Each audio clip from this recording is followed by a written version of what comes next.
आज का सत्संग ध्यान पूर्वक पूरा जरूर सुने। घर में सुख शांति समृद्धि के लिए ये खास बातें जरूर ध्यान रखें। आप सभी लोग जो अपने घरों में दीपक जलते हैं, उसकी बाती का पूरा जल जाना या बच जाना क्या संकेत देता है? आपके पूजा, घर, मंदिर और खास अवसरों पर जैसे कि दीपावली, व्रत और अन्य धार्मिक अनुष्ठानों में दीपक जलाने से जुड़ी है। क्या कभी सोचा होगा या देखा होगा कि जब आप दीपक जलाते हैं तो वो आपके जीवन में कौन से संकेत दे रहा है? क्या आपकी दीपक की बाती पूरी तरह से जल जाती है या वह अधजली रह जाती है? और क्या दीपक की बाती पर फूल बनने का क्या अर्थ क्या होता है? क्या आपको पता है कि पहले से जले हुए दीपक में बाती जलाना आपकी परेशानियों का कारण हो सकता है या नहीं? और कितने समय तक, कितने सालों तक एक ही दीपक का उपयोग करना शुभ माना जाता है या अशुभ? आज हम इन सभी रहस्यों का पर्दाफाश करेंगे और जानेंगे कि दीपक आपके जीवन में खुशहाली या बाधाएं कैसे ला सकता। तो भक्तों, आपको जानकर हैरानी होगी कि आप अपने पूजा घर के मंदिर में दीपक जलाते समय अगर ये गलती करते हैं तो आपको इसका परिणाम जरूर भुगतना ही होगा। दीपक की बाती का पूरा जल जाना और बाकी का बच जाना भी अलग अलग संकेत देता है, जो आपके लिए जानना बहुत जरूरी है। जब हम पूजा करते हैं तो हमारा दीपक कभी कभी अचानक से बुझ जाता है और कभी कभी ऐसा होता है कि हमारी पूजा होने के बाद हम उस दीपक को भगवान के सामने जलता छोड़ देते हैं, लेकिन कुछ समय के बाद में दीपक खुद बखुदा जली बाती और घी बचा रह जाता है। और कभी कभी तो हमारे दीपक की बाती पूरी जल जाती है और उसमें फूल भी बन जाता है। तो इनके अलग अलग नकारात्मक और सकारात्मक परिणाम होते हैं। तो सबसे पहले ये जानते हैं कि अगर हमारे दीपक में फूल बन रहा है तो इसका क्या मतलब होगा। प्रिय मित्रों, अगर हमारे दीपक की बाती में फूल बन रहा है तो इसका सीधा सा मतलब है कि भगवान ने हमारी प्रार्थना को स्वीकार कर लिया है और वह हमारी पूजा से प्रसन्न है। इसका संकेत वह बाती में बने इस फूल के माध्यम से देते हैं। अगर आपके घर में दिव्य शक्तियां मौजूद हैं और आपके साथ साथ वह भी ईश्वर की पूजा में अपना ध्यान रखती हैं, तो आपकी दीपक की बाती में एक से ज्यादा फूल बनते हैं और कभी कभी साथ ही किसी भी देवी देवता का रूप भी दिखने लगता है। तो अगर आपके दीपक की बाती में फूल बन रहा है तो आप सच में बहुत भाग्यशाली हैं। इसी के साथ दीपक जलाने के भी कुछ खास नियम आपको जरूर जानने चाहिए।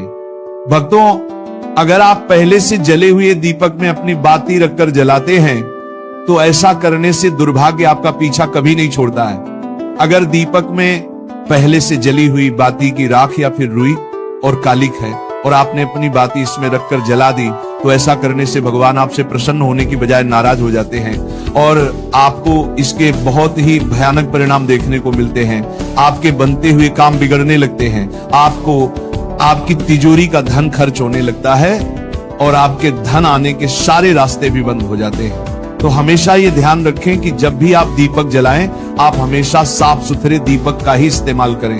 दोस्तों, इसी के साथ कुछ लोगों की आदत होती है कि वह हर थोड़े दिन बाद अपने दीपक को बदल देते हैं। इस पर गुरुजी का कहना है कि आप जिस दीपक से पूजा करते हैं उसे कभी मत बदलिए, आप उस दीपक को सिद्ध हो जाने दीजिए। जब कोई दीपक रोजाना भगवान के सामने जलता है तो वह दीपक समय के साथ सिद्ध हो जाता है। भगवान की सकारात्मक ऊर्जा उस दीपक में आ जाती है और जब भी आप वह दीपक जलाते हैं तो आपका तन और मन दोनों पवित्र हो जाते हैं। तो आप हर रोज उस दीपक को साफ कीजिए, फिर उसमें बाती रखकर जलाएं। आप जितनी बार भी दीपक जलाएं उतनी बार उस दीपक को साफ करके बार बार उसी दीपक में बाती जलाएं। लेकिन अगर आप गलती से भी उस दीपक को बदलते हैं तो आपकी तरक्की में रुकावट आ सकती है। इसलिए आप अपने दीपक को कभी भी मत बदलना। 10 साल 20 साल तक आप उसी दीपक में लगातार बाती जलाएं, इससे आपका दीपक सिद्ध हो जाएगा और आप इसका चमत्कार अपने घर में भी देख सकते हैं। अगर आपके घर में कोई भी रोगी हो, बीमार हो या किसी का बुखार नहीं जा रहा हो तो आप इस दीपक को थोड़ी देर के लिए किसी बर्तन में डालिए और अब उस रोगी को ये पानी पिला दीजिए। 10 से 15 मिनट के भीतर उसका बुखार उतर जाएगा। वहीं अगर आपके घर में किसी को नजर लगी हो या फिर आपके व्यापार में किसी की नजर लगी हो, आपका धंधा अच्छे से नहीं चल रहा हो, तो भी आप इस दीपक को तांबे के बर्तन में पानी भरकर उसमें डाल दीजिए और रात भर के लिए छोड़ दीजिए। अगले दिन सुबह पानी का छिड़काव अपने घर में और अपनी दुकान पर करिए। ऐसा करने से आपको साफ साफ परिणाम दिखाई देंगे, क्योंकि जब हम लगातार एक ही वस्तु का प्रयोग अपनी पूजा में करते हैं तो वह वस्तु शुद्ध हो जाती है। भगवान की जो ऊर्जा होती है वह उस वस्तु में समा जाती है। तो कभी भी अपने मंदिर के दीपक को बदलने की गलती ना करें। दोस्तों, अगर आपके मंदिर का दीपक टूट जाता है या फिर खराब हो जाता है या खंड हो जाता है, तभी आप उस दीपक को बदल सकते हैं। लेकिन फिर भी आप उस दीपक को ना फेंक, बल्कि इसे अपने घर में संभाल कर रखें, क्योंकि ये भगवान की सकारात्मक ऊर्जा का भंडार होता है। वहीं अब आपको ये भी बता देते हैं कि अगर आपके दीपक की बाती पूरी नहीं जलती है और आपके दीपक में घी बच जाता है तो इसका क्या परिणाम होता है। सबसे पहले ये देखिए कि अगर आप किसी भी पेड़ पौधे की पूजा कर रहे हैं और पूजा में जलाया हुआ दीपक पूरा नहीं जलता या फिर उसमें घी बच जाता है, तो इससे आपके घर में बीमारियां घर बना लेती हैं और ये बीमारी कभी भी आपका पीछा नहीं छोड़ेगी। तो जब भी आप किसी भी पेड़ पौधे या मंदिर के बाहर किसी भी स्थान पर पूजा करें तो यह ध्यान रखें कि उसकी बाती पूरी जले और उसमें घी बचा हुआ ना हो, क्योंकि ये आपकी अच्छी सेहत के लिए बहुत ही अच्छा प्रभाव देगा।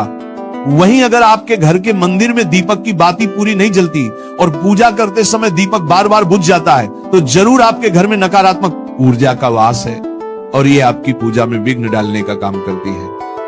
दोस्तों, हमारे घर में अगर कोई बुरी शक्ति होती है या फिर कोई ऐसी ऊर्जा होती है जो ये नहीं चाहती कि आपके घर में भगवान की कृपा हो और सकारात्मक ऊर्जा हो, तो ये आपकी पूजा सफल नहीं होने देती, क्योंकि भक्तों एक वातावरण में एक ही तरह की ऊर्जा रह सकती है, या तो सकारात्मक या नकारात्मक। जो बुरी शक्तियां होती हैं वह ये कभी भी नहीं चाहती कि आपके घर में देवी देवताओं की कृपा हो। अगर आपके घर में भगवान ने अपनी कृपा की तो उन बुरी शक्तियों और ऊर्जा का प्रभाव खत्म हो जाएगा। इसलिए ये शक्तियां चाहती हैं कि आपकी पूजा में रुकावटें आए।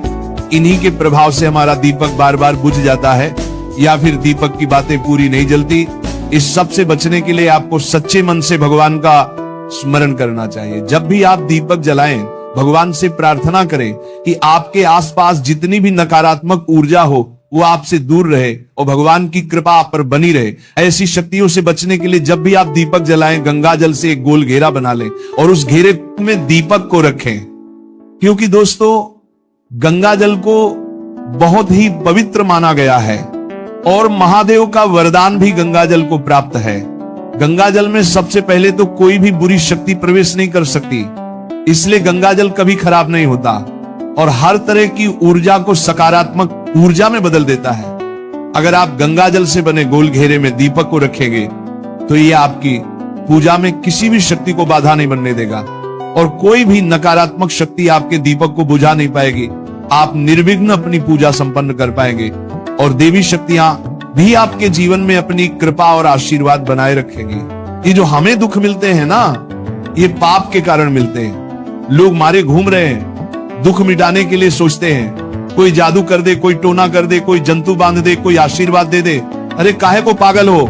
यदि तुम अच्छे आचरण करते हो, भगवान नाम जप करते हो, सधर्म से चलते हो, तो तुम्हें किसी से आशीर्वाद मांगने की जरूरत नहीं। बात मान लीजिए, प्रार्थना मान लीजिए। दिखावे में लाखों लोग अपने जीवन को नष्ट करने के लिए तैयार हैं। ये माया का ही तो दिखावा है जिसमें जन्म के जन्म हमारे नष्ट होते जा रहे हैं। सत्य मार्ग को क्यों नहीं पकड़ते हो? किसी के आशीर्वाद की जरूरत नहीं आपको आनंद प्राप्ति के लिए। आप आनंद के बच्चा हो, आनंद स्वरूप हो, जिनसे आशीर्वाद मांगते हो। उनके अंदर जो आत्म तत्व बैठा है वह तुम्हारे अंदर बैठा है, वही संपूर्ण आनंद लिए तुम्हारे अंदर बैठा है।